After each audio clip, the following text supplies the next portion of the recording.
et vous recevez l'écrivain et essayiste Raphaël Enthoven. Bonjour Raphaël Enthoven. Bonjour Pascal. Depuis le 4 octobre, Bonjour. vous êtes sur scène au Théâtre Libre. C'est dans le 10e Dixième. arrondissement. C'est juste à côté du Théâtre Antoine. C'est le Absolument, boulevard c'est de à côté Strasbourg. de l'Européen. Exactement. Boulevard de Strasbourg. Vous jouez Camus par Enthoven. On en parlera évidemment tout à l'heure parce que Camus est un philosophe très moderne et peut-être l'un des philosophes, quand je dis philosophe, écrivain. Écrivain, Romancier. philosophe, il ne faisait pas de différence entre les deux, pourquoi le faire Et qui est sans oui. doute un des plus populaires, les plus connus, peut-être parce que le plus accessible. Alors, il est accessible et en même temps, il dit des choses extrêmement difficiles à entendre. Toute la difficulté de Camus, c'est qu'il n'est pas difficile à comprendre, mais il est difficile à admettre. Et Et c'est le philosophe de l'absurde, et en même temps, c'est celui de l'énergie. donc on en parlera bien sûr, mais évidemment l'actualité c'est Israël. Est-ce que vous avez été surpris, comme tout à chacun, lorsque vous avez entendu samedi matin cette attaque terroriste du Hamas? J'ai été sidéré sans être surpris. Enfin, surpris, comment dire, on peut s'attendre, on peut toujours s'attendre à quelque chose de cette nature, et en même temps, quand ça arrive, on est stupéfait. Donc oui, j'étais stupéfait, et j'étais surtout stupéfait à mesure que les informations nous parvenaient, et qu'on avait des informations sur des enlèvements, sur des meurtres dans la rue, sur des égorgements, tout ce qui s'est passé, à mesure que la journée égrenait son lot d'atrocités, et qu'il y avait déjà une espèce de machine relativiste qui se mettait en place et qui tentait d'expliquer ce qui arrivait. Et le décalage entre les deux était atroce, où il faisait de cette journée un souvenir atroce. Il y a beaucoup de témoignages depuis hier et ces témoignages, nous les entendons, nous les écoutons sur l'antenne d'Europe 1. Nous sommes avec Clara. Je salue Clara. Je précise que ce n'est pas votre vrai prénom, Clara. Oui, c'est ça. Et que pour des raisons qu'on va comprendre très rapidement, vous n'avez pas souhaité donner votre prénom. Une partie de votre... D'abord, vous êtes en France. Oui, exactement. Vous étiez hier présente évidemment au Trocadéro. Voilà. Et une partie de votre famille a été kidnappée dans le sud du pays, Clara. Alors, on ne sait pas s'ils ont été kidnappés. En tout cas, depuis les assauts, on n'a aucune nouvelle. Donc, les dernières nouvelles remontent de samedi matin. Ils vivent dans une localité très proche de Gaza qui a été victime de beaucoup de prises d'otages. Et on a appris récemment, notamment l'assassinat et la découverte d'une centaine de corps dans leur localité. On n'a aucune information. On attend. Et je pense que cette attente est insoutenable pour toute la famille. On ne sait pas. Et en général, plus les jours passent, plus l'attente devient synonyme de assassinat ou kidnapping. Et ça devient de plus en plus difficile. Alors, pardonnez-moi d'être sans doute intrusif, mais je pense que les auditeurs ont besoin de comprendre précisément. Votre famille, elle était installée en Israël ou elle était en voyage en Israël? Non, c'est une partie de ma famille qui est installée en Israël, mais qui a toujours vécu là-bas, grandi. C'est une partie de ma famille qui n'est pas du tout française, purement israélienne. Mais évidemment, ça reste ma famille. Donc, en tant que française juive, je suis touchée par le conflit, et encore plus parce que je suis directement concernée avec ma famille. Quand vous dites vous n'avez pas d'informations, quelles sont les sources auxquelles vous tentez d'en avoir? Eh bien, malheureusement, on reste cantonné à des posts Instagram, à des groupes Telegram. Et je pense que le plus terrible dans tout ça, c'est que on est obligé d'aller regarder les vidéos publiées par le Hamas des victimes qu'ils ont kidnappées ou assassinées, en espérant ne pas reconnaître le visage de nos familles.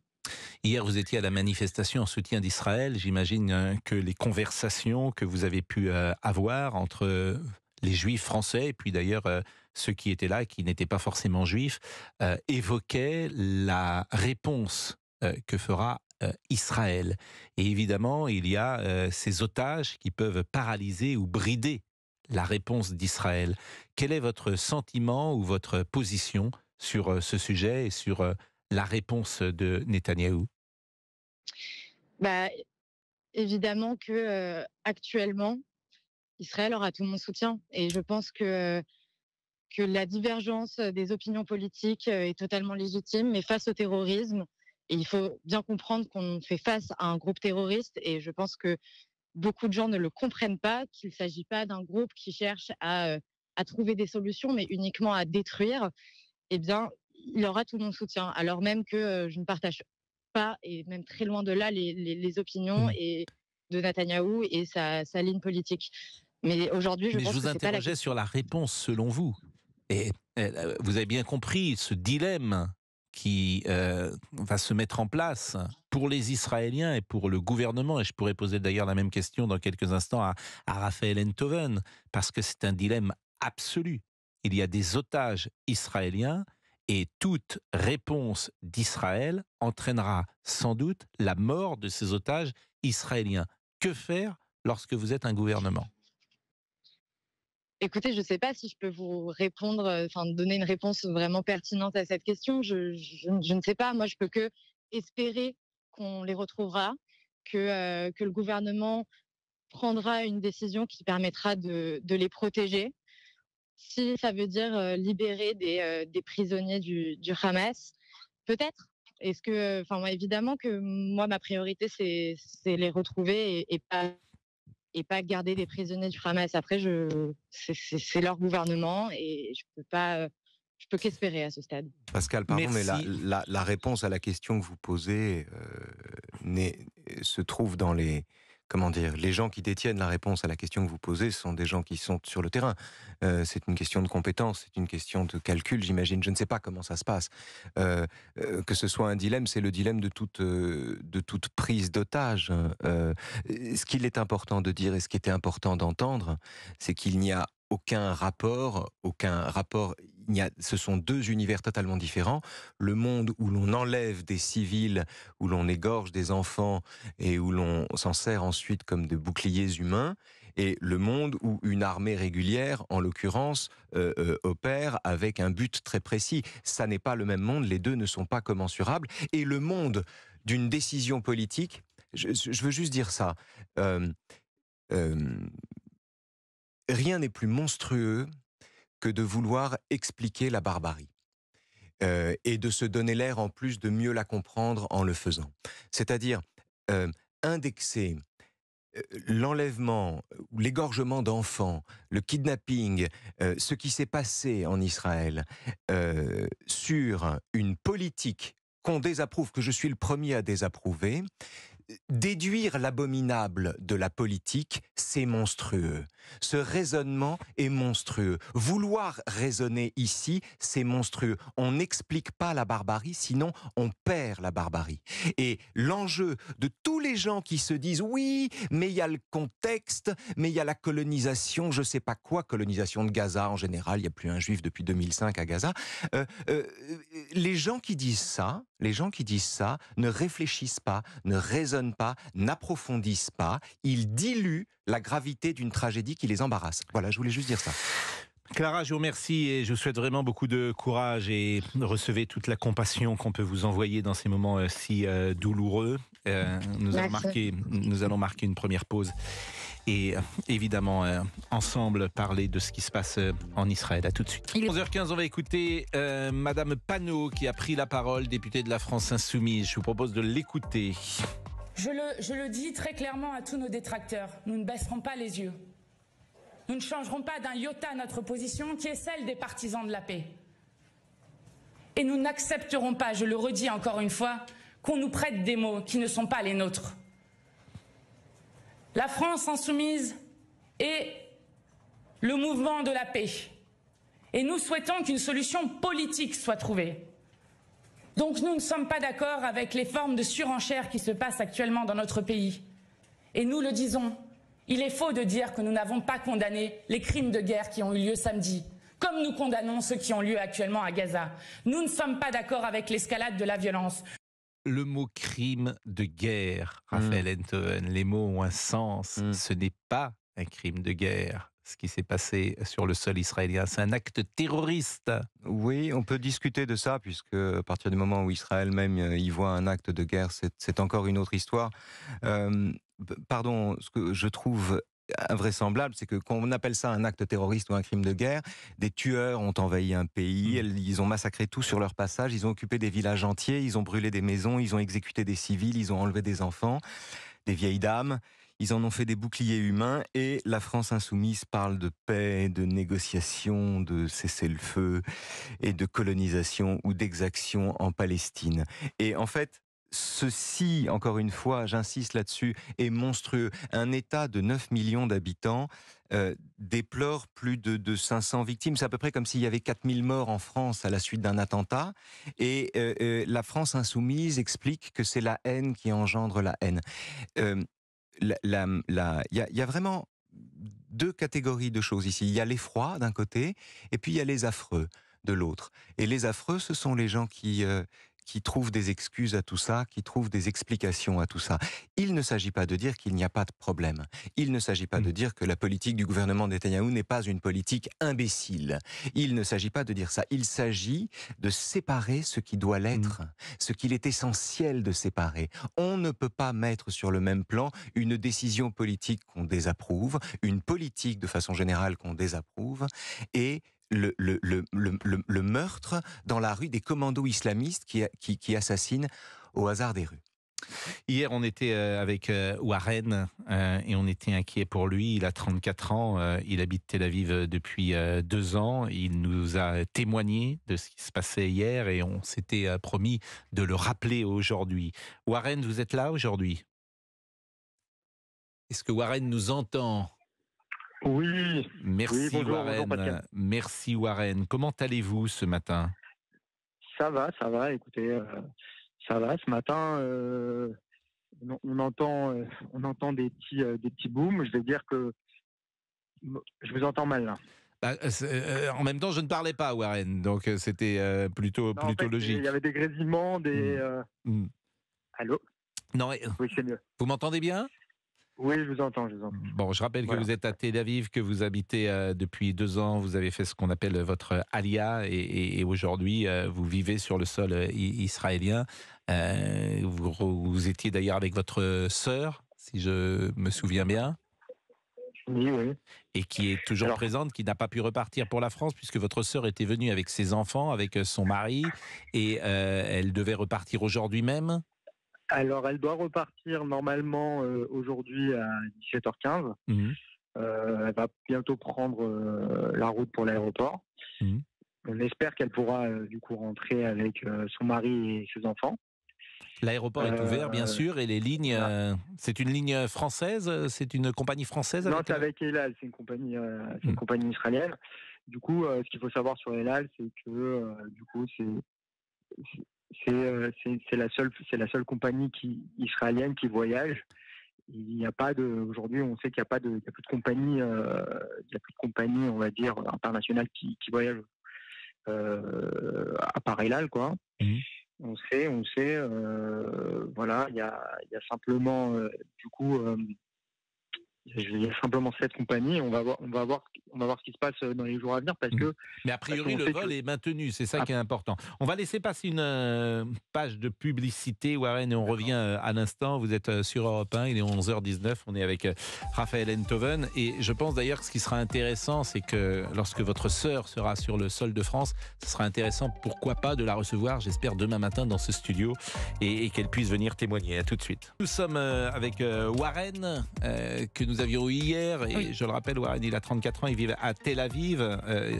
Vous étiez avec votre sœur et avec son mari qui était sur place et ses enfants. Est-ce que vous avez imaginé revenir en France, Warren? Alors, honnêtement, non. Je pense qu'aujourd'hui, on a un sentiment de solidarité. On a envie d'être patriote, même si je suis franco-israélien. Mais j'ai quand même envie de rester. J'ai envie de rester pour soutenir mon pays. Je trouve que c'est normal. Hein. Voilà, c'est aujourd'hui ça devient mon pays d'adoption aussi. Donc je pense qu'il faut tout faire pour être là pour son pays. Et voilà, aujourd'hui, ce que je vais faire, par exemple, c'est que je vais aller encore aider en fait à donner, à faire des cartons afin de faire des colis pour les soldats, etc. Je vais, voilà, hein, je pense que c'est important d'aider son pays. La politique de Netanyahou était très discutée en Israël. Il y avait d'ailleurs des manifestations anti-Netanyahou. Est-ce que vous diriez qu'avec ce qui vient de se passer, sa prise de parole hier, le pays est derrière lui? pense que le pays est bien sûr est derrière lui parce que là aujourd'hui c'est plus une question politique, on est en guerre, donc aujourd'hui il faut savoir vraiment s'unir contre un ennemi commun.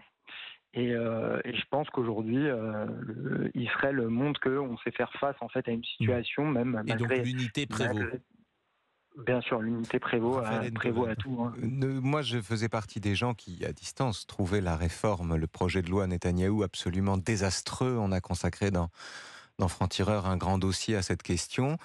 Mais quoi qu'on pense de Netanyahou, Israël demeure la seule démocratie du Proche-Orient, le seul État où les Arabes eux-mêmes, les Arabes israéliens, ont le droit de critiquer leur gouvernement, de s'habiller comme ils veulent ou d'afficher leur orientation sexuelle sans risquer la prison. Donc quand on défend Israël, on ne défend pas seulement un pays, on défend ça. On défend aussi cette manière de vivre, une manière de vivre qui est intolérable aux États qui les entourent. Il y a aussi de cela dans la défense d'Israël. Je voulais juste dire un mot sur le rassemblement hier au Trocadéro, j'y étais. Il y avait là-dedans des amis d'Israël, mais il y avait aussi là-dedans tout simplement des ennemis du terrorisme et des défenseurs de la démocratie. Et en l'occurrence, il devrait y avoir une convergence d'intérêts entre les deux. Et je m'étonne, moi, justement, qu'il y ait eu... non pas si peu de monde, il y avait du monde, mais je trouve qu'on aurait dû être beaucoup plus nombreux en réalité hier, parce que l'enjeu n'était pas de défendre un pays. L'enjeu, pas seulement bien sûr, l'enjeu c'était de défendre ce que ce pays signifie, en particulier dans la région où il se trouve. Dernière chose, Warren, la réponse, et j'ai posé la même question à Clara tout à l'heure, la réponse que vous attendez de Netanyahou et d'Israël. Alors, je viens d'écouter là, Enthoven parler. Il a bien souligné qu'il y avait 20%, enfin, il y a 20% d'Arabes en fait dans le pays. Et du coup, moi, la réponse que j'attends, c'est une réponse déjà internationale. Bon. Il y a une réponse internationale, bien sûr. Je pense que, je regarde un petit peu ce qui se passe. Je vois un petit peu, je pense un peu comme tout le monde, ce qui se passe au niveau des réseaux sociaux, etc. Je pense qu'il y a des influenceurs déjà qui filent du mauvais coton et qui influencent d'une manière très négative et qui influencent les gens, qui influencent un petit peu à leur sauce envers le Hamas, etc. Et qui disent voilà soutien aux Palestiniens, etc.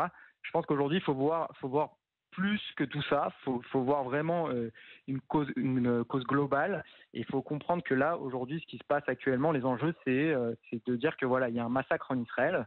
Et et se poser la question au final de qu'est-ce que l'humanité. Je pense que qu'est-ce que l'humanité ? Voilà une question effectivement à laquelle il est toujours difficile de répondre. Je vous remercie beaucoup, Warren. On va marquer une nouvelle pause et puis on conclura avec Raphaël Enthoven et pourquoi pas nous parlerons aussi d'autres choses et notamment de son spectacle sur scène. Est-ce que Camus peut donner des réponses? Est-ce qu'il donne des réponses à ce qui se passe aujourd'hui en Israël? À tout de suite. Raphaël Enthoven, depuis le 4 octobre, vous êtes sur scène au Théâtre Libre avec Camus par Enthoven. J'imagine ceux qui nous écoutent et peut-être les plus jeunes, s'il faut lire un seul livre de Camus. Pourquoi un seul? Non mais si. Mais alors. Non mais le premier qu'il faut lire. Si vous voulez prendre les armes, vous lisez La Peste ou L'Homme révolté. Si vous voulez ne pas mourir alors que la vie n'a aucun sens, vous lisez Le Mythe de Sisyphe. Si vous voulez comprendre les autres, vous lisez L'étranger. Si vous voulez vous comprendre vous-même, vous lisez Le Premier Homme. Bref, vous lisez Camus, quel que soit le Camus que vous prenez. Si vous voulez comprendre à quel point la nature est supérieure à l'histoire, vous lisez Noce. Si vous voulez aimer le soleil, vous lisez L'été. Il y a toutes les raisons du monde de lire Camus. Toutes sont excellentes. Et la lecture de Camus est inoubliable. Laisse à celui qui fait cette expérience une trace absolument indélébile. C'est la grande particularité de Camus. Il est très populaire sans être banal. Les raisons pour lesquelles on l'aime sont des raisons qui touchent au plus profond de chacun. C'est-à-dire l'expérience d'une différence, d'un langage qu'on ne connaît pas, d'une décision bizarre. C'est un monde très étrange, le monde de Camus. On dit souvent qu'un livre peut changer une personne. Concrètement, précisément, qu'est-ce que Camus a changé en vous ? Oh, ce serait trop long de vous répondre. Ce que je peux vous dire, c'est que pour quelqu'un qui ne croit en rien, qui n'a aucun espoir, et qui pourtant s'étonne lui-même de se battre quand même. Vous parlez de vous? Oui, Camus est un compagnon merveilleux. Vous croyez en rien? En rien. Je suis heureux de ne croire en rien. Vous croyez en l'amour? Mais je préfère penser. Non, pas du tout. C'est pas une croyance, ça. Je préfère penser plutôt que croire. C'est Je pas ne une crois en croyance, rien. l'amour? Non, c'est pas une croyance. Et pourquoi vous vivez pas dans votre vous ne tonneau? vous ne croyez pas que vous aimez, vous le savez. Mais ça, c'est une autre question. Mais vous ne vivez pas dans votre tonneau. Mais Vous n'êtes pas Diogène, vous êtes dans la vie, vous êtes impliqué dans la vie, vous êtes actif. Mais je dis pas le contraire. Justement. Donc vous croyez forcément au Eh moins bien, en l'action. Eh bien, c'est pour ça qu'on parle de Camus. Vous croyez en vous, peut-être? Camus est celui qui vous explique, quand vous ne croyez en rien et que pourtant vous êtes dans l'action, Camus est celui qui vous montre, non pas pour quelle raison vous le faites, mais à quelle source vous allez vous abreuver, à quelle énergie vous allez chercher cette étrange force. Et Camus est le compagnon des gens qui se battent, comment dire, le monde n'a aucun sens, mais ça n'est pas une raison pour baisser les bras. Quand on fouille, quand on explore le monde, on n'y trouve peut-être pas de raison de vivre, mais on y trouve des raisons de se battre. La révolte, chez Camus, n'est pas une donation de sens. C'est pas le contraire de l'absurde. C'est au contraire un approfondissement de l'expérience de l'absurde. Et c'est ça la grandeur de Camus. C'est quelqu'un qui ne vous raconte pas la fable selon laquelle le monde a un sens pour vous expliquer qu'il est urgent de se battre. Il n'en a pas besoin. Il n'en a pas besoin. Il ne vous ment pas pour vous engager. Alors je vous écoute et puis je pense à votre vie personnelle. Ah bon? Oui, parce que vous êtes père. Oui. Vous avez mis des enfants sur cette terre et dans ce monde absurde. Oui. Oui, tout le monde fait ça. Ah, pas tout le monde. Bah oui, mais enfin Camus lui-même d'ailleurs. Donc oui, c'est pas, il n'y a pas de contradiction là-dedans. Ben moi j'y vois une contradiction. Pourquoi? Parce que si Parce que vous vous subordonnez le fait de faire des enfants au fait de croire en l'humanité? qu'au moins vous ne vouliez pas transférer cette absurdité sur quelqu'un d'autre à qui vous donnez naissance. Oui, mais peut-être. Oui. Non, mais c'est l'argument de certains écologistes radicaux. Je suis heureux de vous l'entendre, de l'entendre dans votre bouche, Pascal. C'est intéressant. C'était l'argument des cathares aussi. Mais ce que je voulais contester en vous, oui. Dans ce que vous disiez, c'est que vous ne croyez en rien. Je pense quand même qu'il y a chez vous une énergie. Que pour agir, il faut avoir une conviction. Je pense qu'il y a une énergie. Non, vous pensez que pour agir, et pourquoi pas un plaisir même. L'énergie n'a pas besoin. C'est tout l'intérêt de Sisyphe. Sisyphe, qui est condamné à pousser un rocher au sommet d'une montagne avant qu'il retombe de l'autre côté, se fout d'arriver au sommet de la montagne, c'est pas son problème. Tout ce qui l'intéresse, c'est de pousser le rocher. Et donc la question de l'espoir ne se pose pas. Seule se pose la question, de l'énergie. Bah, en tout cas, l'énergie, alors tout fait toujours sens, comme disait je ne sais plus qui. C'est une sonnerie impromptue. C'est ce que j'allais vous dire, absolument. La sonnerie de votre portable fait incroyablement sens. Oui, c'est quoi 3 mesures de Paul Simon. Mais oui, mais justement, voilà. C'est pas mal. Mais c'est peut-être, ça fait sens. Si vous voulez. Ah, mais bien sûr, ça fait sens. Bon, que vous disent les gens après le spectacle? Ils sont ravis. En sortant. Qu'est-ce qu'ils vous disent? Est-ce qu'ils vous disent je suis plus intelligent que quand je suis rentré, par exemple? Je n'ai pas ce genre de confidence. Enfin, parfois c'est merveilleux, mais c'est pas l'idée. Non, d'abord c'est plein, et ensuite on a mis en place le jeudi et le dimanche. On discute une demi-heure après le spectacle pour parler un peu. J'étais un peu inquiet. J'appréhendais un peu ces discussions. C'est la première fois que vous montez sur scène? Non, pas que je monte sur scène. Non, c'était pas ça qui m'inquiétait. C'était pas la scène, c'était la discussion après, et savoir si ça va prendre ou pas. Après tout, les gens viennent de subir un spectacle, donc. Et en fait, ils étaient très motivés. Les questions étaient excellentes, et les 2 fois où on s'est livré à cet exercice, ça a bien marché. Qu'est-ce qu'on vous pose par exemple comme question? Mais c'est des tas de questions, d'abord sur le sens de ce qu'ils viennent d'entendre, des questions comme les vôtres, c'est-à-dire comment faire pour agir quand on ne croit en rien, qu'est-ce que ça veut dire, comment ça marche, et pourquoi ça marche d'ailleurs, des choses comme ça, des questions sur la révolte, la différence chez Camus entre l'amour et la révolte. Si l'homme révolté dit oui avant de dire non, est-ce que ça veut dire qu'on se révolte par amour? Mais dans ces cas-là, qu'est-ce qu'on trouve révoltant? Enfin bref, ce sont des vrais débats, des vraies questions, et c'est l'occasion de ça. Sinon, le spectacle dure 1h07. C'est trop court pour ennuyer les gens. Et de toutes les choses que vous avez faites, parce que vous avez des talents multiples, disons-le, vous écrivez des pièces, vous écrivez des essais, vous avez fait aussi un travail d'éditorialiste, et là vous faites un travail face à la scène. De toutes les choses que vous avez faites, est-ce que celle-là vous procure un plaisir particulier, Elle me procure une intensité? un plaisir violent, un plaisir violent qui est à la mesure de l'angoisse, parce que vous êtes sans filet. évidemment, comme quand on est en direct à la radio d'ailleurs, hein, vous êtes sans Vous fait. n'êtes pas vraiment angoissé. Non, mais justement, Raphaël. c'est plus difficile d'être sur scène qu'en direct à la radio, pour moi en tout cas.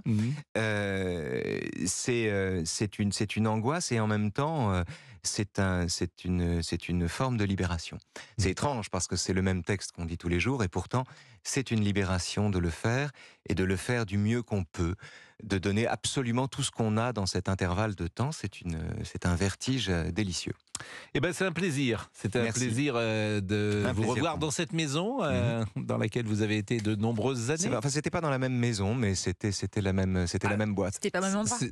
Non, moi François Ier. j'étais rue François Oui, Ier. Moi, je c'était- suis un Ah vieux oui, de la vieille. d'accord, Je suis pas un petit jeune comme vous, Quand moi, j'étais, Pascal. mais je vous J'étais- écoutais voilà. le matin, Voilà, c'est ça. régulièrement, Oui, avec c'était fait. ces moments de philosophie et puis de réflexion qui nous permettent effectivement, en miroir, pourquoi pas, de réfléchir et d'avancer. Merci, Merci. d'être passé par Merci à ce vous. studio. On va marquer une pause.